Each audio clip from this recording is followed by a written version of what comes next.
Hey, welcome guys back to the channel. It's Mapper here with another episode of the God of High School. So anyways, last episode was a little bit of an intermediary episode, right? Not really much happened. Well, I guess I can't really say that because we are introduced to a lot more in terms of the world building and such, but since it was just like a bunch of characters flashing up on screen with no real explanation about the backstory anyways, it doesn't really mean much, right? We're gonna have to go and meet all these characters first before we can have a better understanding of the story.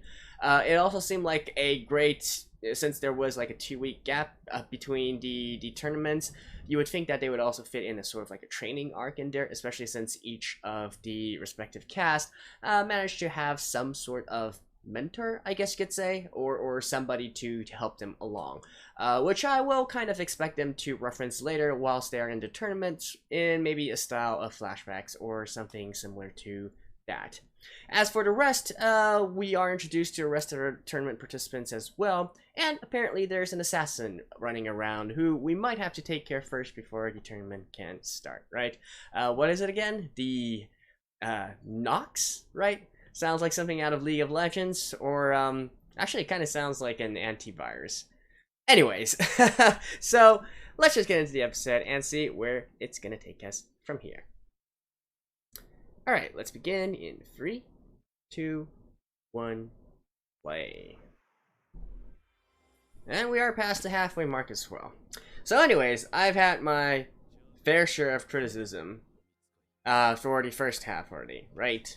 I feel like they are sort of rushing the story along, and even rushing some of the fights along. So hopefully, now that we are in the actual tournament, we can pay a little bit more attention to the characters, the fighting styles that they're actually utilizing, and so on and so forth, right? I keep on making the reference to fighting games because I do feel like this is basically a fighting game de-anime.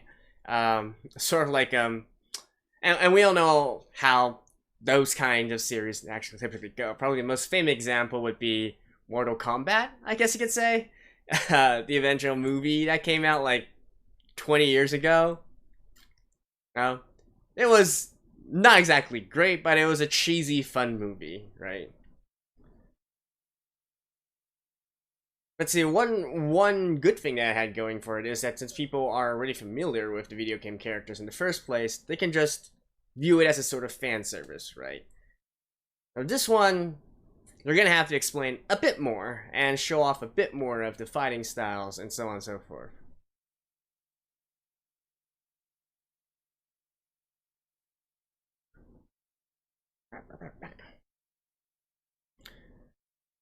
Oh, actually, I almost didn't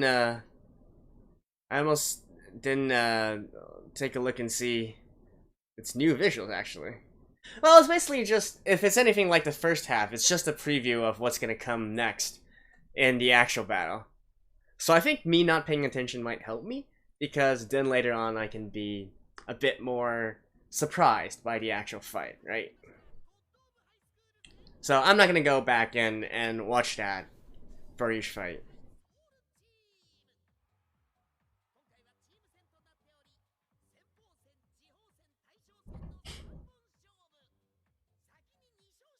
Okay, so it's one up and one up, one up. There's no tag teaming.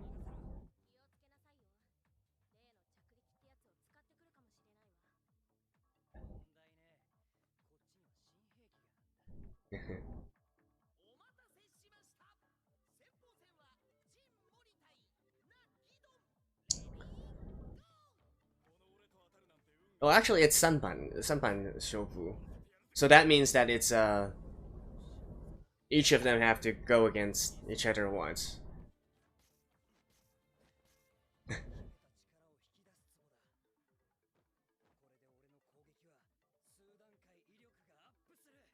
Okay.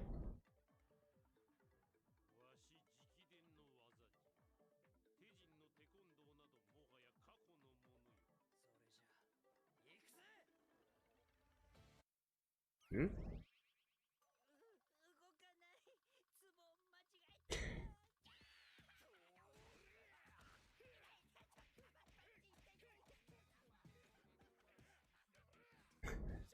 Wow. Alright.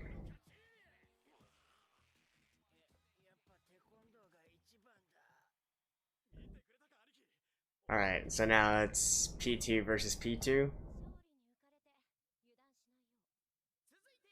Yeah.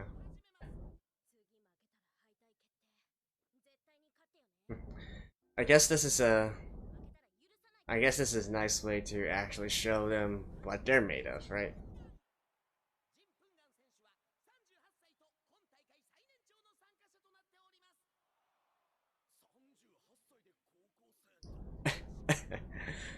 Oh yeah, I kind of forgot that the whole setting was high schoolers, right?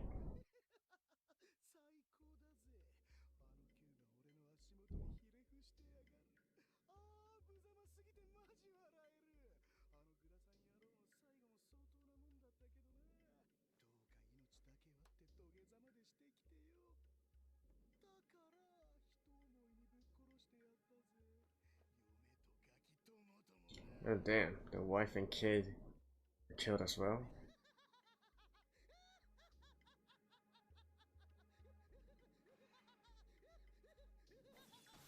Ooh.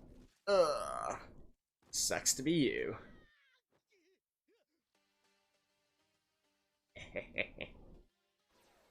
Now that's a joker.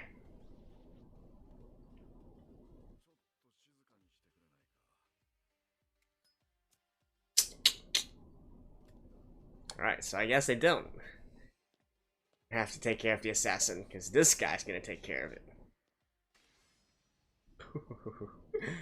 The Reaper.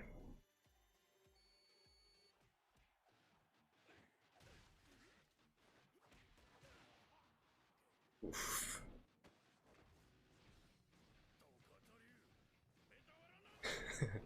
Working man stuff. Damn.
Okay.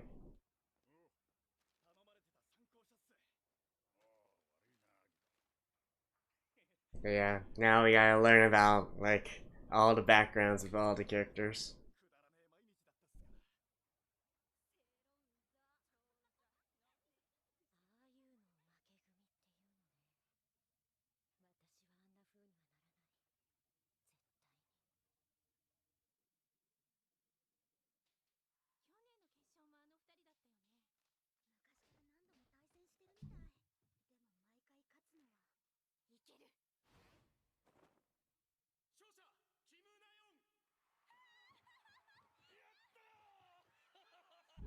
Oh.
Just do it. Just do it.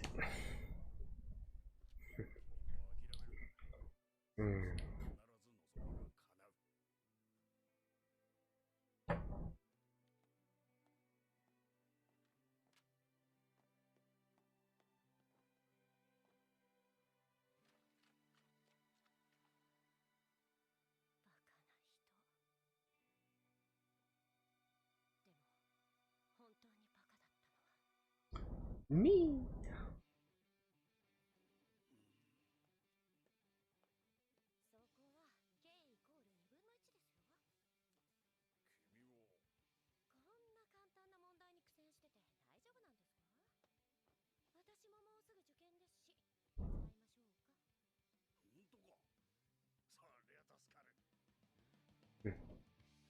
Oh.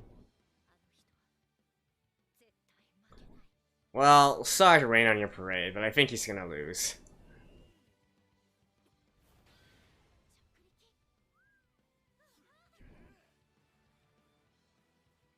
Oh, oh, oh, oh.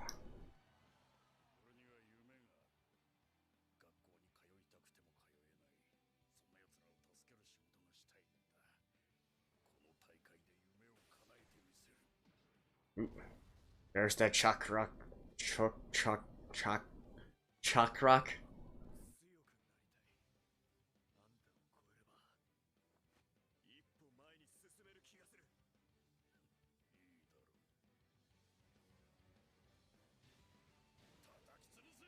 Thor's hammer. Hoo, hoo, hoo.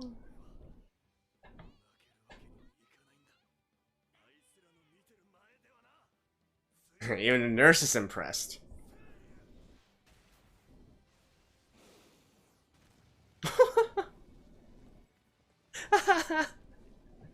Yeah.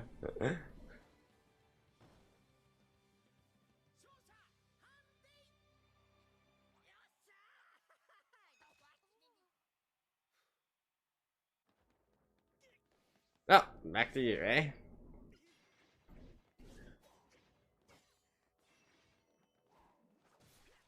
Oh. I was gonna say don't fear the Reaper, but I think in this case, you gotta fear him.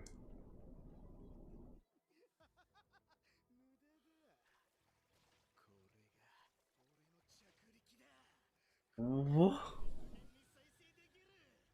Okay, like a centipede, right?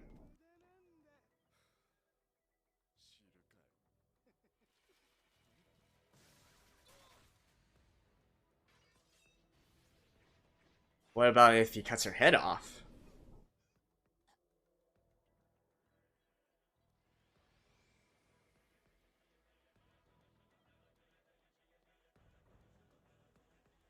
Oh. 4? Okay, a priest and nun, eh?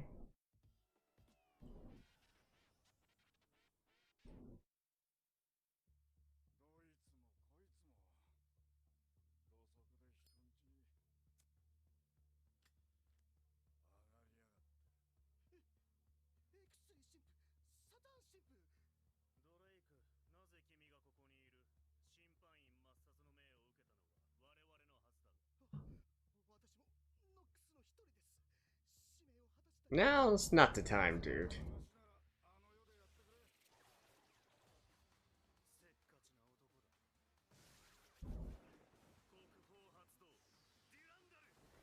Durandal?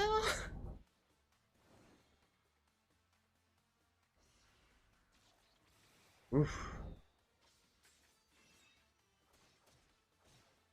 Man, this is actually pretty epic. So I guess the supernatural aspects of this are much more prominent than any actual martial arts.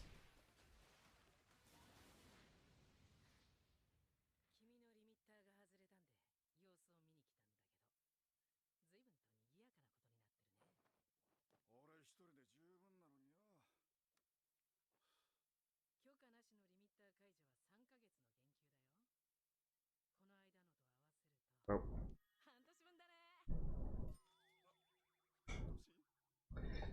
Hey, I think a life or death situation is kind of like an exception, right? Alright, now we're actually gonna get some swordplay. Oh, I've been waiting for this.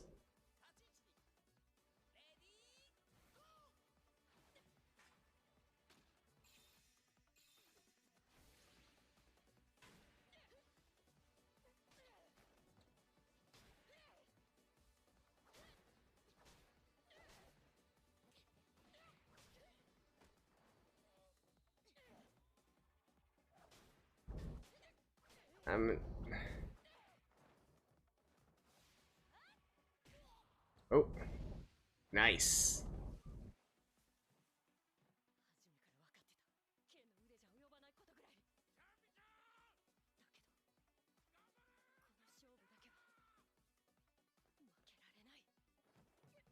That's what everybody thinks. Oh.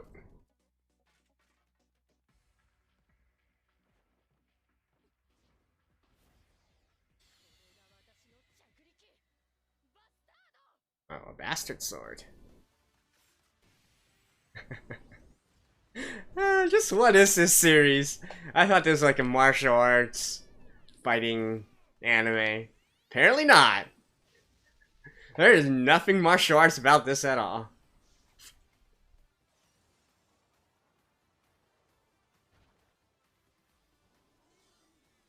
Indeed, right now I'm actually thinking more of Shaman King.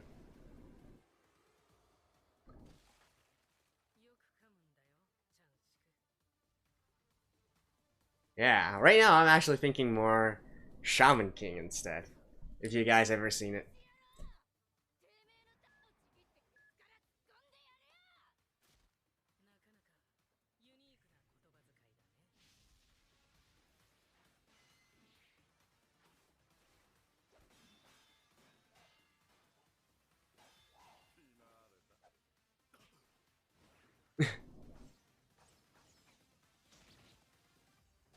Oh.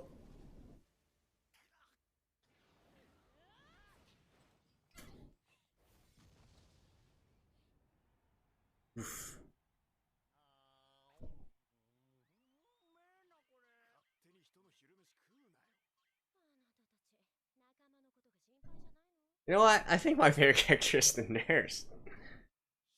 She is hot. Hello, nurse.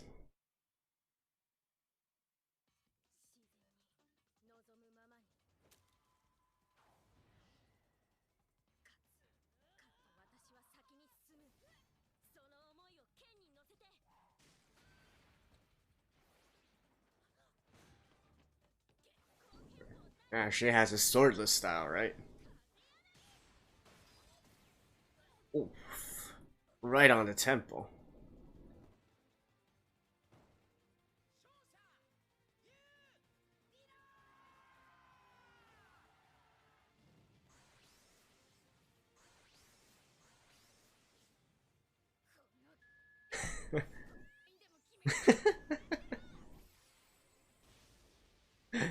Yeah, I gotta say, I'm much more interested in the fight here.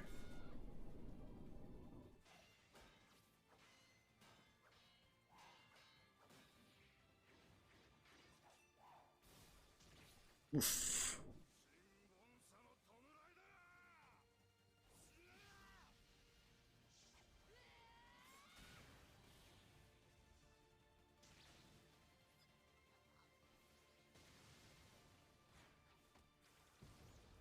Oh, they escape.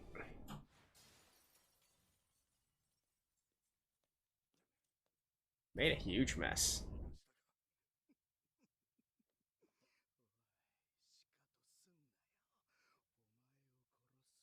Ah, come on. You're just small fry at this point. Oof.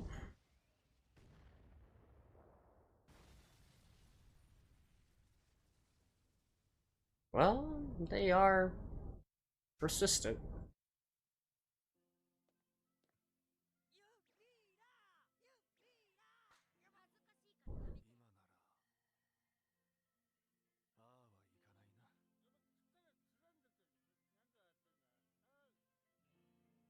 And they haven't even used their Cha Charyuk? Man, I keep on wanting to say Chakra, but obviously it's not.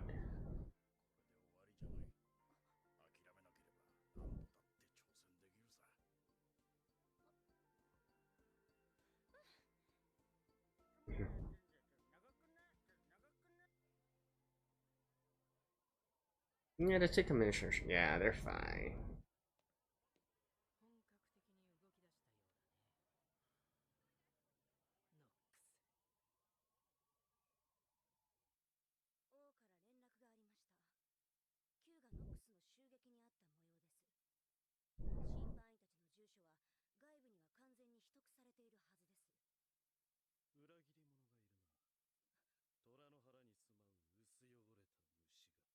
Mm-hmm.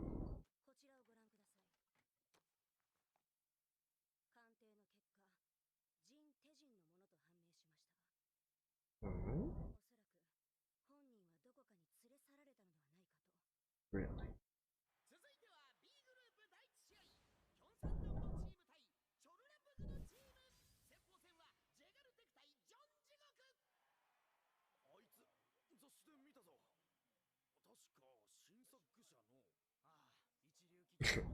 Samsung? That's his maid?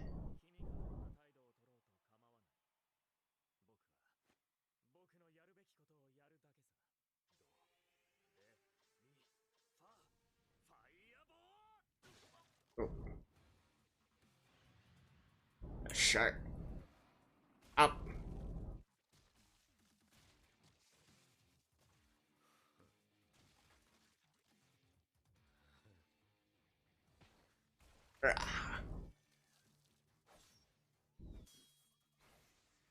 Oh. Ooh. Just like that.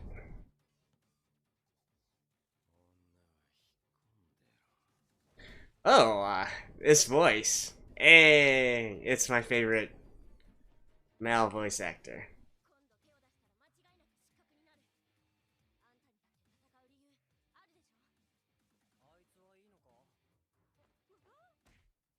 Oh.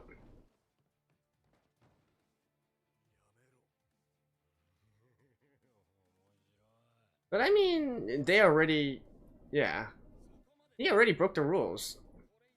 I mean, she broke the rules first, because... Well, okay, I guess everybody is breaking the rules now.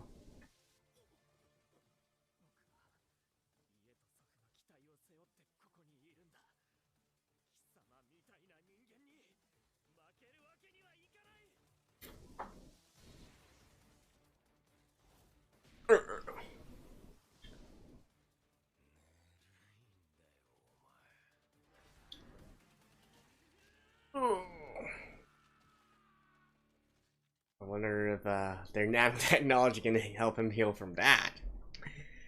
Alright, this was a pretty epic episode, even though, again, it was more on the action side of things. But we'll talk more later.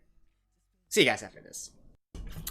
Okay, so with this episode, I think we can safely say now that this isn't exactly a martial arts fighting anime, right? So I'm glad that I did reserve my judgment on that part, saying that we need to get into the actual tournament to see how things play out, right? So as we can see here, this is clearly not anywhere near the sort of martial arts fighting style now. You know, at the very beginning, even with some of the more supernatural aspects of this, I could still kind of maybe put it into a sort of martial arts genre, especially if you compare it to like lots of Chinese works which feature the so-called wuxia genre.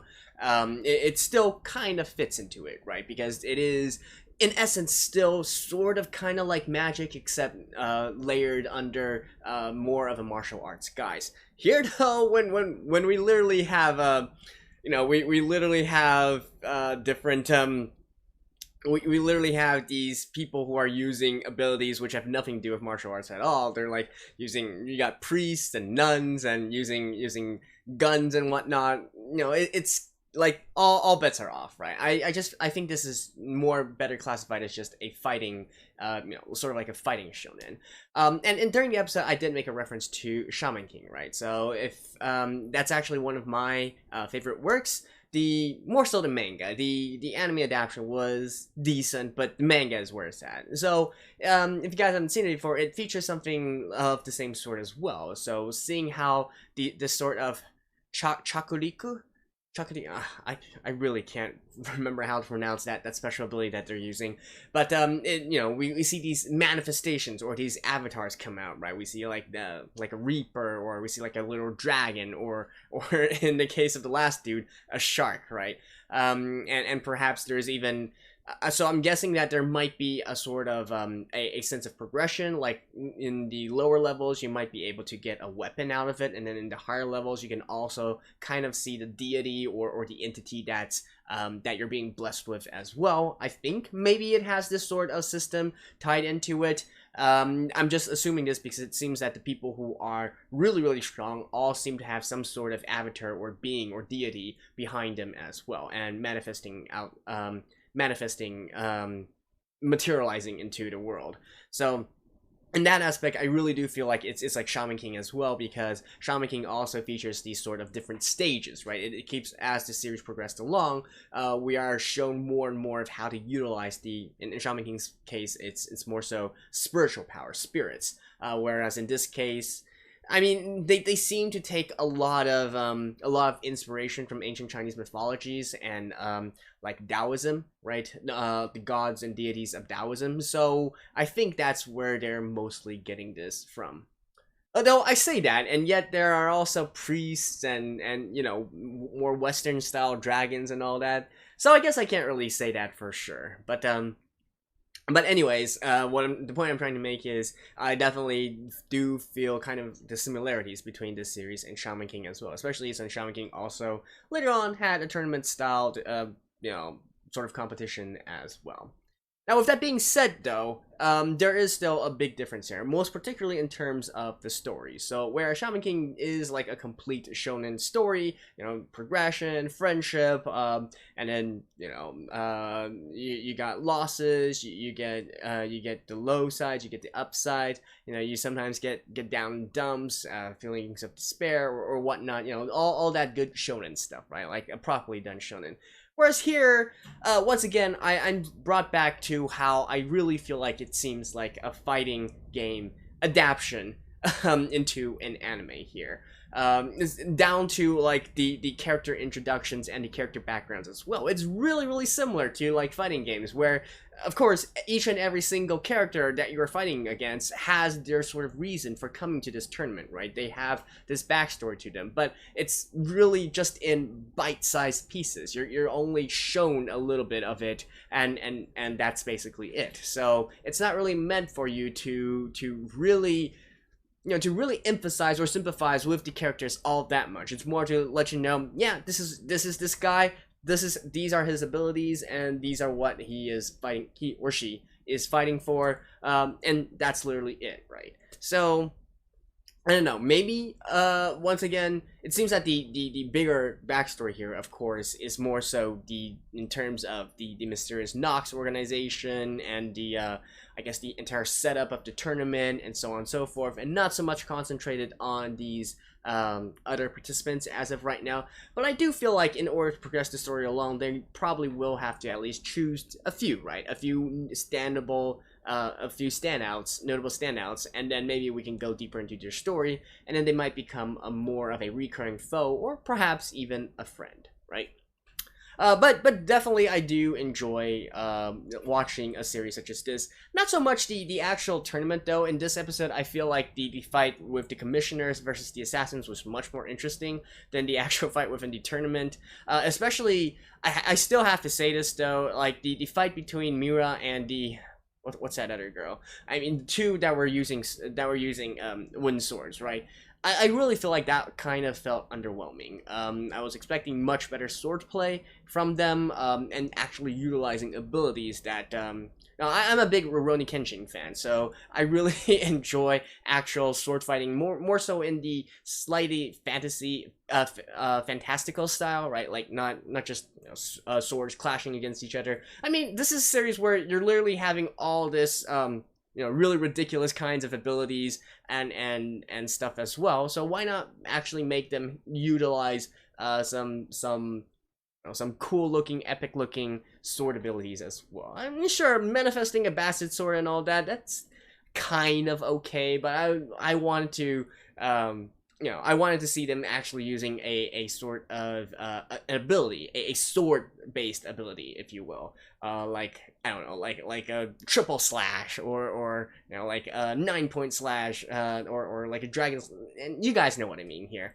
So still, I guess Mira might still show off her abilities later on, but I feel like since this was one of the first times we actually get to see an actual sword on sword fight, it was kind of a missed opportunity. But still, it was more than made up for with the fight with the commissioners. Now that is indeed something that is exciting indeed. More of that. Please give me more of that. But before that, I'm guessing that we'll have to see if this was an actual like long-term shonen, I would expect this series to really drag out a lot longer, because our main cast, they haven't even learned how to utilize this ability yet, right? So they still got to learn how to utilize first, and then start trying to master it, and then maybe eventually get to the end and get to the final bosses, and then also in the process take down the mysterious assassin organization as well, right? So I don't know